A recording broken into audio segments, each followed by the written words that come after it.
السلام علیکم ناظرین، ان فوکس کے ساتھ عمر فاروق آپ کی خدمت میں حاضر۔ کہا جاتا ہے کہ پاکستان کی فرقہ وارانہ کشیدگی کا براہ راست تعلق مشرق وسطیٰ میں پائے جانے والے سیاسی بحران کے ساتھ ہے، اور مشرق وسطیٰ کا سیاسی بحران بذات خود اس کی ایک جہت ہے، فرقہ وارانہ جہت موجود ہے۔ ہم نے آج کی رپورٹ اسی حوالے سے بنائی ہے کہ پاکستانی معاشرے میں پائے جانے والے فرقہ وارانہ کشیدگی اور تناؤ کا تعلق کس طرح مشرق وسطیٰ کے بحران کے ساتھ بنتا ہے، اور یہ کس طرح مشرق وسطیٰ کا بحران ہمارے معاشرے پر اثر انداز ہو رہا ہوتا ہے۔ تو آئیے دیکھتے ہیں آج کی رپورٹ۔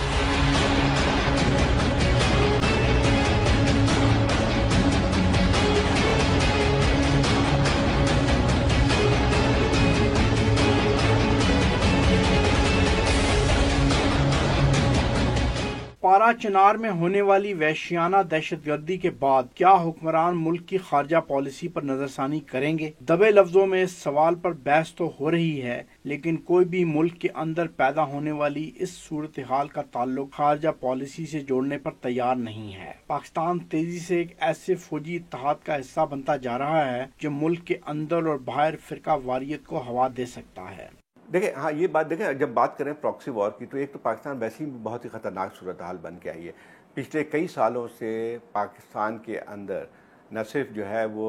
جو آئی ایس کی یا داعش کے لیے بھرتی ہو رہی ہے یا دوسری اور انتہا پسند تنظیمیں جو لڑ رہی ہیں عرب ممالک کے سپورٹ کے ساتھ سیریا میں، ان کے لیے بھرتی ہوتی رہی ہے، اور اس کے ساتھ ساتھ ایران کی طرف سے بھی یہاں سے بھرتی ہوئی ہے۔ تو ایک عجیب سی صورت نظر آتی ہے کہ پاکستانی جو ہے دیکھا جائے تو خاص طور پہ سیریا میں جو جنگ ہو رہی ہے اس وقت، خانہ جنگی جو ہے، اس میں دونوں طرف سے پاکستانی کافی جو ہیں وہ مارے گئے ہیں۔ اور تو کیا ہم اس کو اور ہوا دینا چاہتے ہیں؟ ایران کی طرف سے بھی بھرتی ہو رہی ہے، سعودی عربیہ کے اگر کے جو سپورٹ کے ساتھ بھی یہاں بھرتی ہو رہی ہے، تو کیا ہم اس بات کی اجازت دے سکتے ہیں اس ملک کے اندر کہ جو ہے وہ دوسرے ممالک کے انٹرسٹ کے لیے یہاں سے لوگوں کو والنٹیئرس کے لیے جائیں؟ میرا خیال یہ کہ یہ اس چیز سے بچنے کا طریقہ یہی ہے کہ ہم ایک تو نمبر 1 ان تمام مداخلات کو روکیں، چاہے وہ کسی طرف سے ہو رہی ہے، چاہے وہ سعودی عربیہ کی طرف سے ہو رہی ہے، دوسرے عرب ممالک کی طرف سے ہو رہی ہے، یا جو ایران کی طرف سے آ رہی ہے، ان تمام چیزوں کو روکیں۔ اور اس کو روکنے کا ایک اور طریقہ بھی یہی آتا ہے کہ ہم اس کا حصہ نہیں بنیں جو ایک جنگ کا۔ ایک واضح حقیقت ہے کہ پاکستان کے اندر ایک دراڑ ہے، اور یہ تاریخی طور پر سنی شیعہ ہے جو وقت کے ساتھ بڑھتا چلا گیا ہے، ضیاء الحق کے زمانے سے خاص طور پر۔ ہم اگر اسلامی اتحاد کے ساتھ شامل ہوتے ہیں جو جس کی قیادت سعودی عرب کر رہا ہے، تو پھر ہم نے ایک طرف ہم جانبدار بن گئے۔ اس کا پھر اثر لازمی طور پر یہ ہوگا کہ پاکستان کے اندر وہی دراڑ جو پہلے سے موجود ہے اور بڑھ جائے گی، جس کے نتیجے میں جس طرح کے فرقہ وارانہ فسادات ہوئے ہیں، اور فسادات کیا ایک طرف نے بہت مار کھائی ہے، وہ بڑھ جانے کا خاصا امکان ہے۔ لہٰذا ہمیں نہ سعودی عرب کا ساتھ دینا ہے، نہ ایران کا ساتھ دینا ہے۔ ہمیں یہ کہنا ہے کہ پاکستان کے اپنے مفادات قائم سب سے آگے رکھے گا۔ ابھی تک سعودی عرب کے سربراہی میں بننے والے فوجی اتحاد کے مقاصد کا تعین نہیں کیا جا سکا، لیکن یہ بات یقینی ہے کہ یہ اتحاد خطے کے ممالک کے اندرونی صورتحال پر بہت منفی اثرات مرتب کرے گا۔ ساتھ ہی ساتھ اس بات کے بھی خدشات موجود ہیں کہ امریکہ اس اتحاد کو ایران کے خلاف استعمال کرنے کی کوشش کرے گا۔ دیکھیں، بالکل صاف نہیں ہے، لیکن اب جو خد و خال ہمیں جو نظر آنے لگے، شروع میں تو ان کا یہ تھا کہ یہ اینٹی ٹیررزم جو ہے ایک لوہے سے کوalition ہوگی جو مشرق وسطیٰ میں جو ٹیررسٹ فورس ہیں اس کے خلاف۔ لیکن اب جو بات جو نظر آئی ہے خاص طور پہ جب یہ پریزیڈنٹ ٹرمپ کی وزٹ کے بعد ریاض میں، تو ایک بات بہت صاف نظر آ گئی ہے کہ یہ جو ہے ایک اینٹی ایران فرنٹ بننے جا رہا ہے، جو کہ میرے خیال خاصی خطرناک صورتحال ہے۔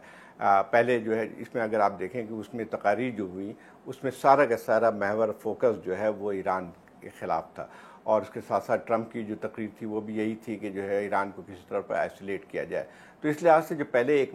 بالکل ہی مدھم سا ایک ایمبیگوس ان کا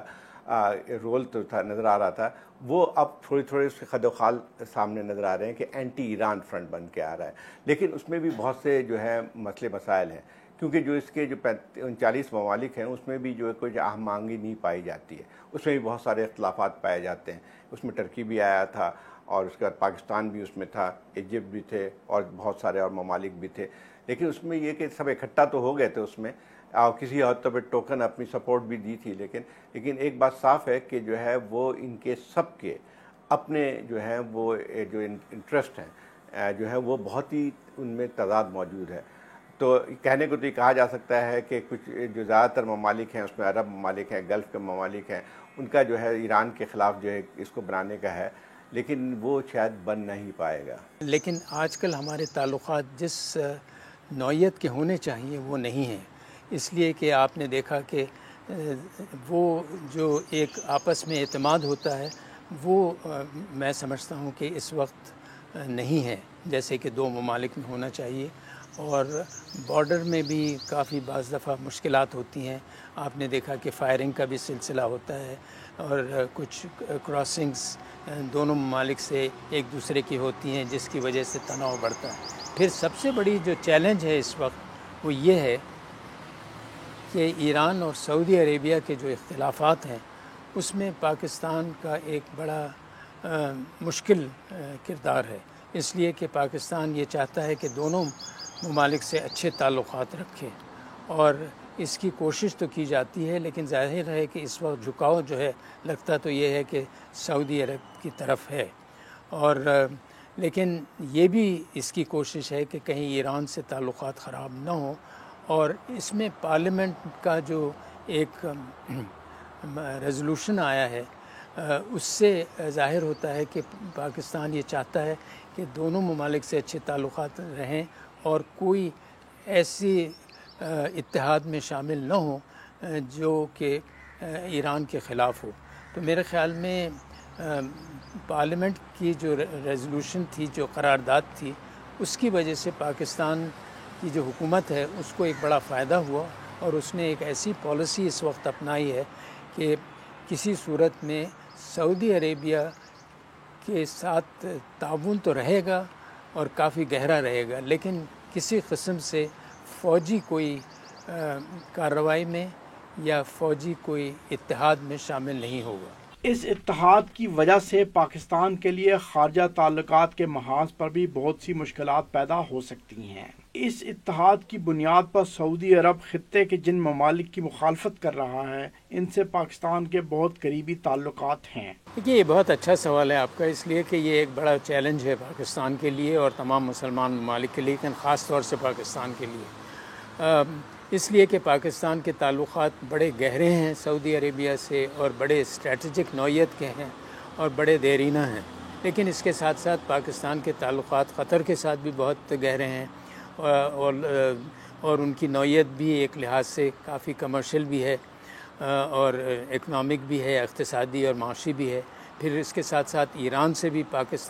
ایران بہت اہم ملک ہے پاکستان کے لیے، پاکستان کا ہمسایہ ملک ہے. ہمارے تعلقات جو ہیں وہ سعودی عربیہ سے تو بڑے گہرے رشتے ہیں، بڑے اسٹریٹجک نوعیت کے ہیں، بڑے دیرینہ ہیں. اور اس میں آپ نے دیکھا کہ پاکستان سمجھتا ہے کہ سعودی عربیہ ظاہر ہے مذہبی لحاظ سے بھی بہت اہم ہے اور کافی اس نے ہماری مدد کی ہے ایسے اوقات میں. تو اس لحاظ سے اس کی ایک اپنی اہمیت ہے اور وہ خاص طور سے اس حکومت کے لیے، چونکہ اس حکومت کو نواز شریف صاحب کو انہوں نے بڑی پناہ دی، ان کے پورے خاندان کو پناہ دی، تو ایک ذاتی بھی اس میں ایک پہلو ہے. اس کے ساتھ ساتھ قطر جو ہے اس سے بھی ہمارے بڑے اچھے تعلقات ہیں، حالانکہ اس نوعیت کے نہیں ہیں جو سعودی عربیہ سے ہیں، لیکن پھر بھی بہت گہرے تعلقات ہیں. اور اقتصادی اور معاشی تعلقات جیسے سعودی سے ہیں ان سے بھی ہیں، اور گیس وہاں سے حاصل کی جاتی ہے اور وہ ایک سنگل سورس ہے اس وقت پاکستان کے لیے. اور سعودی عرب جس طریقے سے نواز شریف صاحب کے ذاتی تعلقات ان سے بھی ہیں، قطر کی جو حکومت ہے اس وقت، اور تو اس کے علاوہ میں یہ سمجھتا ہوں کہ جو ایران ہے، ایران کی ایک اپنی اہمیت ہے. ایران ایک ہمارا ہمسایہ ملک ہے، ایران ایک بہت اہم ملک ہے اور ایران سے ہمیشہ ایک تاریخی ہمارے رشتے بھی رہے ہیں.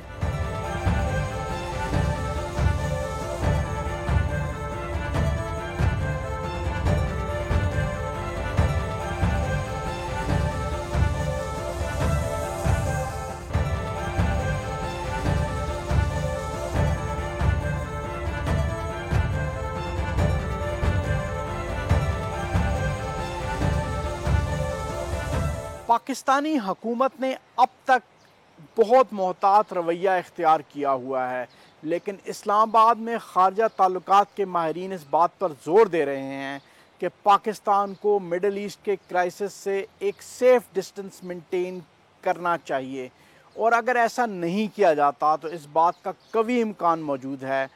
کہ یہ کرائسس سپل اوور ہو کے پاکستانی معاشرے کو اپنی زد میں لے سکتا ہے۔ اسلام آباد میں خارجہ تعلقات کے ماہرین اس بات پر زور دے رہے ہیں کہ پاکستان کو ہر صورت مشرق وسطیٰ کے ممالک کے درمیان اختلافات سے دور رہنا چاہیے اور کسی صورت بھی اس لڑائی کا حصہ نہیں بننا چاہیے۔ پاکستان کو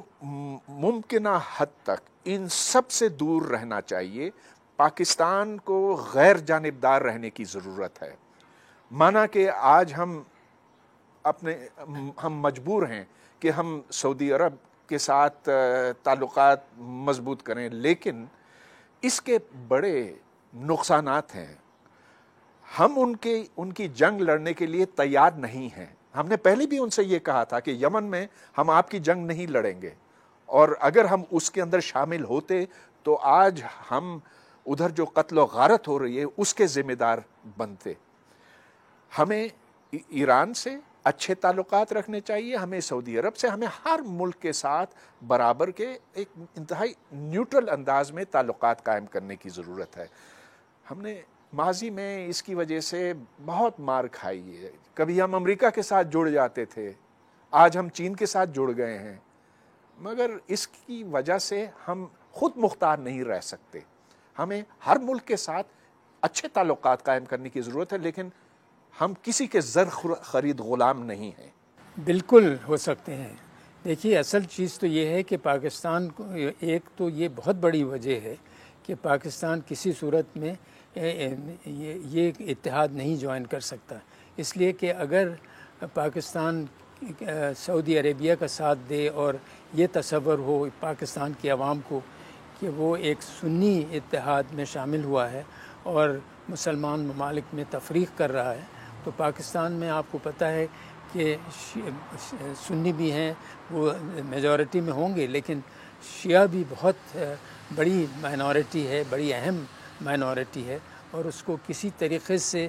آپ اگنور نہیں کر سکتے۔ اور اگر ہم نے دونوں شیعہ اور سنی میں اتحاد رکھنا ہے، اس ملک میں امن رکھنا ہے، تو بہت ضروری ہے کہ پاکستان کسی صورت میں بین الاقوامی اور ریجنل سطح کے اوپر کوئی ایسا اتحاد نہ جوائن کرے جو کہ فرقہ واریت پر مبنی ہو۔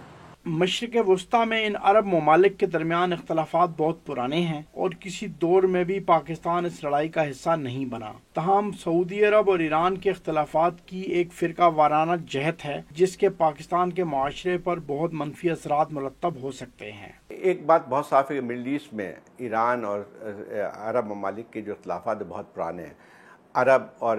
عراق اور ایران کی سول وار بھی جنگ ہوئی تھی، پوری ایک دہائی میں لڑی گئی تھی، اس پر سعودی عربیہ بھی ایک حصہ تھا، اور بھی عرب ممالک جو ہے عراق کی حمایت کر رہے تھے۔ تو ایک براڈلی اگر بات کریں تو وہ ایک عرب ایران وارز بھی بن کے آ گئی تھی، لیکن اس وقت بھی ہم نے اپنے فارن پالیسی کو بہت ہی واضح رکھی تھی، ہم نے اس کا حصہ نہیں بنے تھے، کیونکہ باوجود اس کے کہ ہمارے سعودی عربیہ سے بہت تعلقات موجود تھے، لیکن ہم نے جو ہے اس میں پوری طرح اپنے ایک نیوٹرلٹی رکھی تھی، اور میں خیال یہ ہماری کامیابی تھی ایک فارن پالیسی کی۔ اب اس کے بعد بھی جو ہے یمن پہ بھی ہم نے انکار کیا تھا کہ ہم اپنی فوجیں نہیں بھیجیں گے، باوجود اس کے کہ سعودی عربیہ کا بہت زیادہ ہم پہ پریشر موجود تھا۔ تو یہی بات آتی ہے کہ اگر میں تو یہ کہتا ہوں کہ دونوں طرف سے، نہ ہم ایران کی طرف سے کوئی اس جنگ کا حصہ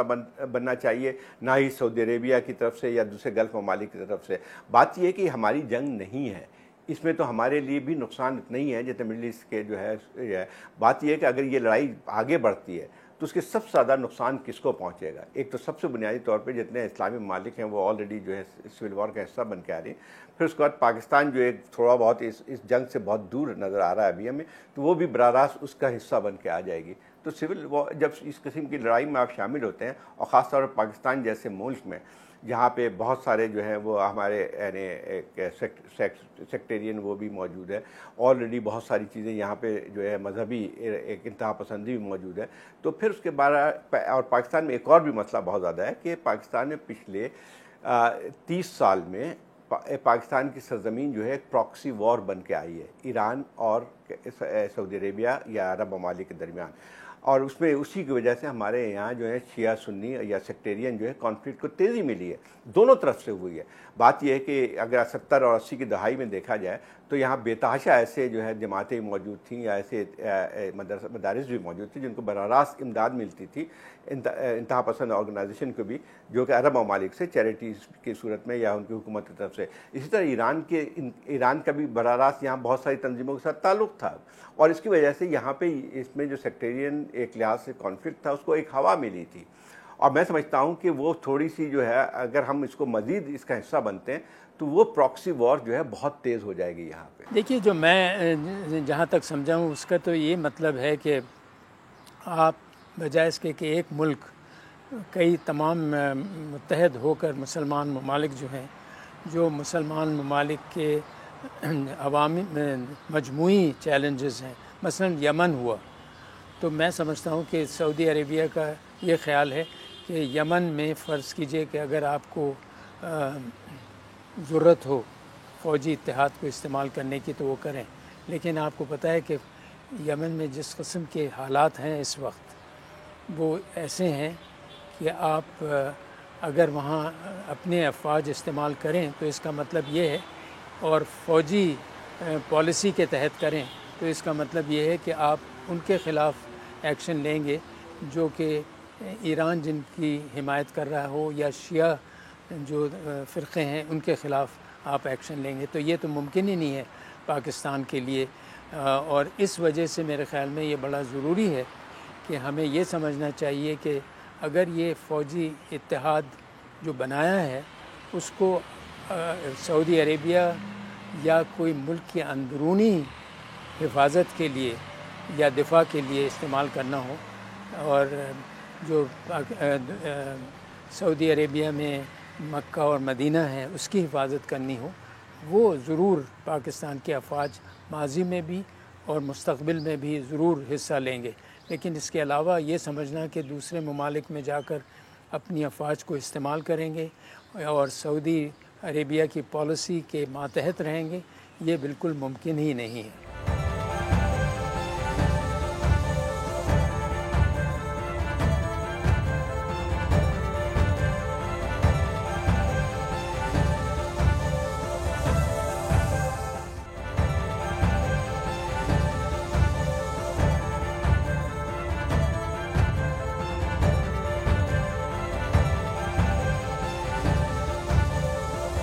اس حوالے سے پاکستانی معاشرے میں خطرات پہلے سے موجود ہیں۔ یہاں فرقہ وارانہ اور بین الاقوامی دہشت گرد تنظیمیں پہلے سے بھرتیوں میں لگی ہوئی ہیں، اور مشرق وسطیٰ میں پیدا ہونے والی صورتحال کے ساتھ ہی پاکستان کے لیے مشکلات میں اضافہ ہو سکتا ہے۔ اگر جنگ چھڑتی ہے اور خدا نہ کرے کہ ایسا ہو تو ایران یہ بات تو نہیں سنے گا کہ ہم نے سعودی عرب کا ساتھ اس لیے دیا تھا کہ ہم امہ کے لیے بس فوج فراہم کرنا چاہ رہے تھے۔ ایران ہمارا پڑوسی ملک ہے، ایران نے اس اتحاد کے اوپر شدید اعتراض کیا ہوا ہے۔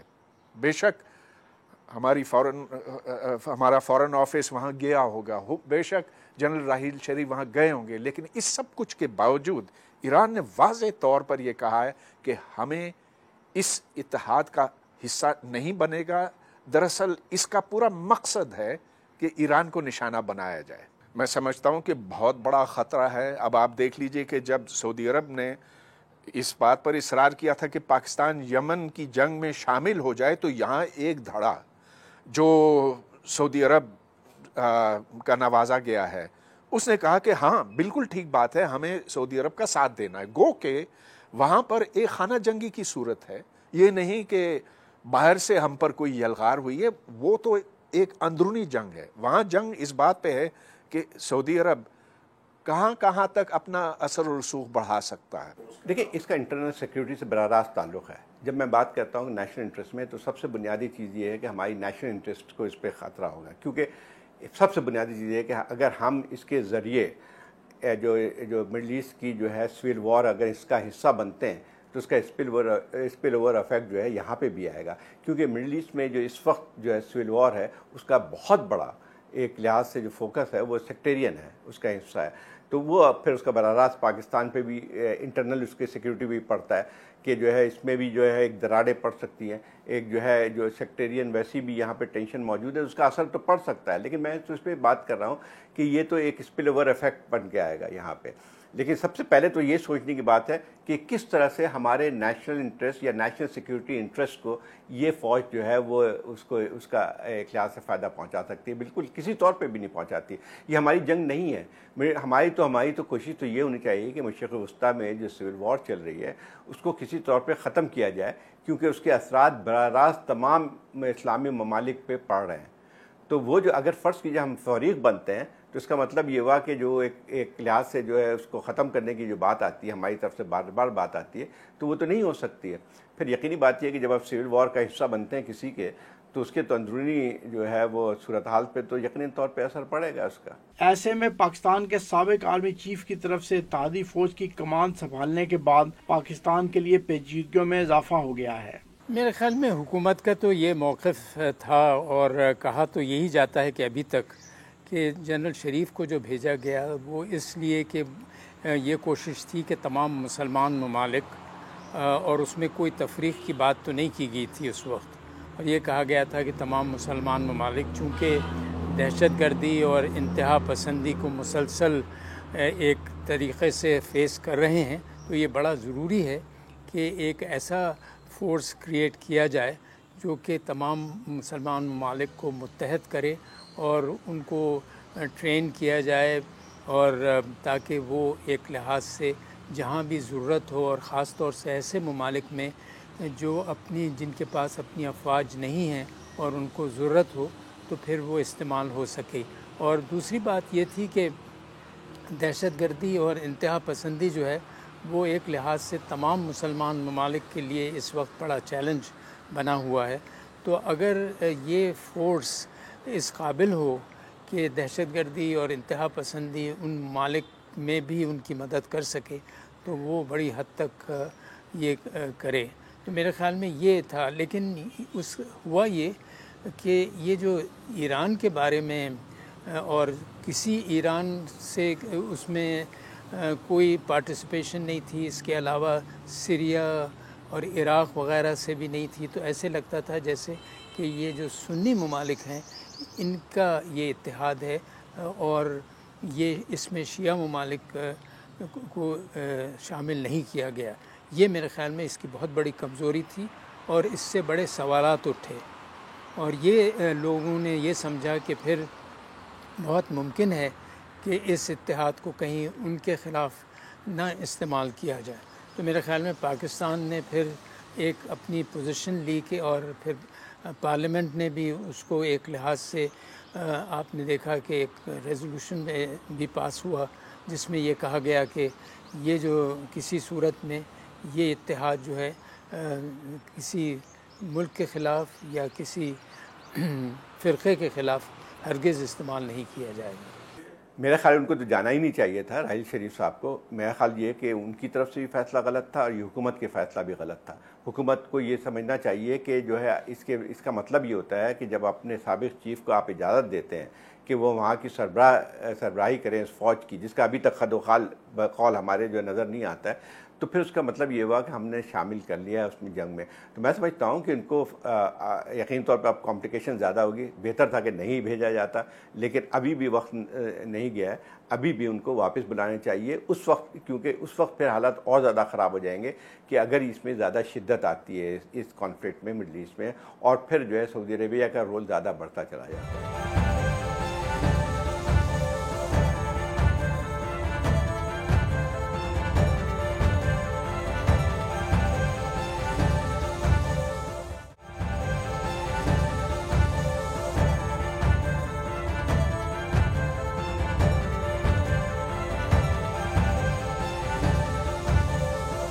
پاکستان میں خارجہ تعلقات کے ماہرین اس بات پر پریشان ہیں کہ پاکستانی حکومت نے جنرل راحیل شریف کو اتحادی فوج کی کمان سنبھالنے کی اجازت کیوں کر دی۔ اگر پاکستانی حکومت جنرل راحیل شریف کو اجازت دیتی ہے کہ وہ کمان سنبھالیں اس فوج کی، تو پاکستانی حکومت بالواسطہ یا براہ راست اس میں انوالو ہوتی ہے، اس میں ملوث ہوتی ہے، جو ہر صورت میں خارجہ تعلقات کے ماہرین کے مطابق ہر صورت میں پاکستانی حکومت کو اس کرائسس میں انوالو ہونے سے اجتناب کرنا چاہیے۔ فوجی ماہرین کا کہنا ہے کہ اتحادی فوج کے لیے سیاسی پالیسیاں بنانے میں جنرل راحیل شریف کا کوئی ہاتھ نہیں، یہ کام سعودی حکومت انجام دے رہی ہے۔ میرے خیال میں دیکھیے، اصل میں تو پالیسیز تو سعودی عربیہ بنا رہا ہے، اور سعودی عربیہ جو ہے وہ جنرل شریف کی بات تو نہیں سنے گا۔ اصل میں تو ان پالیسیز جو ہیں پرنس محمد اور جو رائلٹی ہے وہی بناتی ہے۔ ہم یہ سمجھتے ہیں کہ ایک لحاظ سے جنرل شریف کا کوئی رول اس وقت خاص اہمیت کا حامل نہیں ہے، اور اس کی وجہ میں یہ بتاؤں کہ یہ جو فورس وہ تیار کر رہے ہیں وہ برسوں لگیں گے ایک لحاظ سے، اس لیے کہ ایک اتحاد بنانا، وہ بھی ملٹری فورس، اتنا آسان کام نہیں ہے۔ اس میں خاص طور سے جب اتنے ممالک ہیں، اور جن میں کئی ممالک ایسے ہیں جن کو تجربہ بھی نہیں ہے اور جنہوں نے ابھی تک کوئی اس میں دلچسپی بھی نہیں ظاہر کی ہے، اور پھر کئی ممالک یہ کہتے ہیں کہ ابھی تو جیسے کہ خود سعودیز کا بھی یہ کہنا ہے کہ ابھی تک تو ہم نے اس کے جو آبجیکٹیوز ہیں، جو اس کی اصل مقاصد ہیں، وہ بھی ہم نے نہیں طے کیے ہیں۔ تو اگر ایک فورس کے آپ نے مقاصد بھی طے نہیں کیے ہیں، اور ایک وہ فورس جو کہ آپ کو بنانے میں کافی عرصہ لگے گا، اس کی ٹریننگ میں، اس کی انٹیگریشن میں، میرے تو خیال میں کم سے کم 2-3 سال لگیں گے، تو اس دوران جنرل شریف کا کیا رول ہو سکتا ہے؟ تو میں تو سمجھتا ہوں کہ یہ ایک زیادہ تر سمبولک چیز ہے، رادہ یہ کہنا کہ اس میں اس کو اس طریقے سے استعمال کیا جائے گا کہ وہ کسی ملک کو نقصان پہنچا سکے۔ یہ ضرور ہے کہ انفرادی طور پر پاکستان یا ترکی یا کوئی اور ملک جو ہے، یا انڈونیشیا یا ملیشیا، جن کی افواج کافی ایک لحاظ سے پروفیشنل ہیں، یا جارڈن، ان کو استعمال کیا جا سکتا ہے، لیکن وہ پھر ایک انفرادی طور پر وہ حکومت کی مرضی کے بغیر نہیں ہو سکتا۔ پاکستان میں فرقہ وارانہ کشیدگی کی صورتحال بہت نازک ہے، اور مشرق وسطیٰ کے بحران میں پاکستانی حکومت جو بھی کردار ادا کرے گی، اس کا براہ راست اثر پاکستانی معاشرے پہ پڑے گا۔ پاکستان میں بین الاقوامی دہشت گرد تنظیمیں فرقہ وارانہ تنظیموں کے ساتھ اتحاد میں ہیں، اور بہت عرصے سے یہ بین الاقوامی دہشت گرد تنظیمیں پاکستان کے اندر بھرتیوں میں مصروف ہیں۔ ایسی صورتحال میں پاکستان کے لیے سلامتی کے خدشات میں اضافہ ہو سکتا ہے، اور یہ خطرات پاکستان کی اندرونی اور بیرونی سلامتی کی صورتحال کو مزید خراب کر سکتے ہیں۔ مشرق وسطیٰ کے بحران نے پاکستان کی خارجہ تعلقات کے اندر ایک بحرانی کیفیت پیدا کر دی ہے، لیکن مسئلہ یہ ہے کہ خارجہ تعلقات کی بحرانی کیفیت مینیجبل ہے، جبکہ پاکستانی معاشرے کے اندر پائے جانے والے فرقہ وارانہ کشیدگی اور تناؤ مینیجبل نہیں ہے۔ کل تک کے لیے اجازت دیجیے، اللہ حافظ۔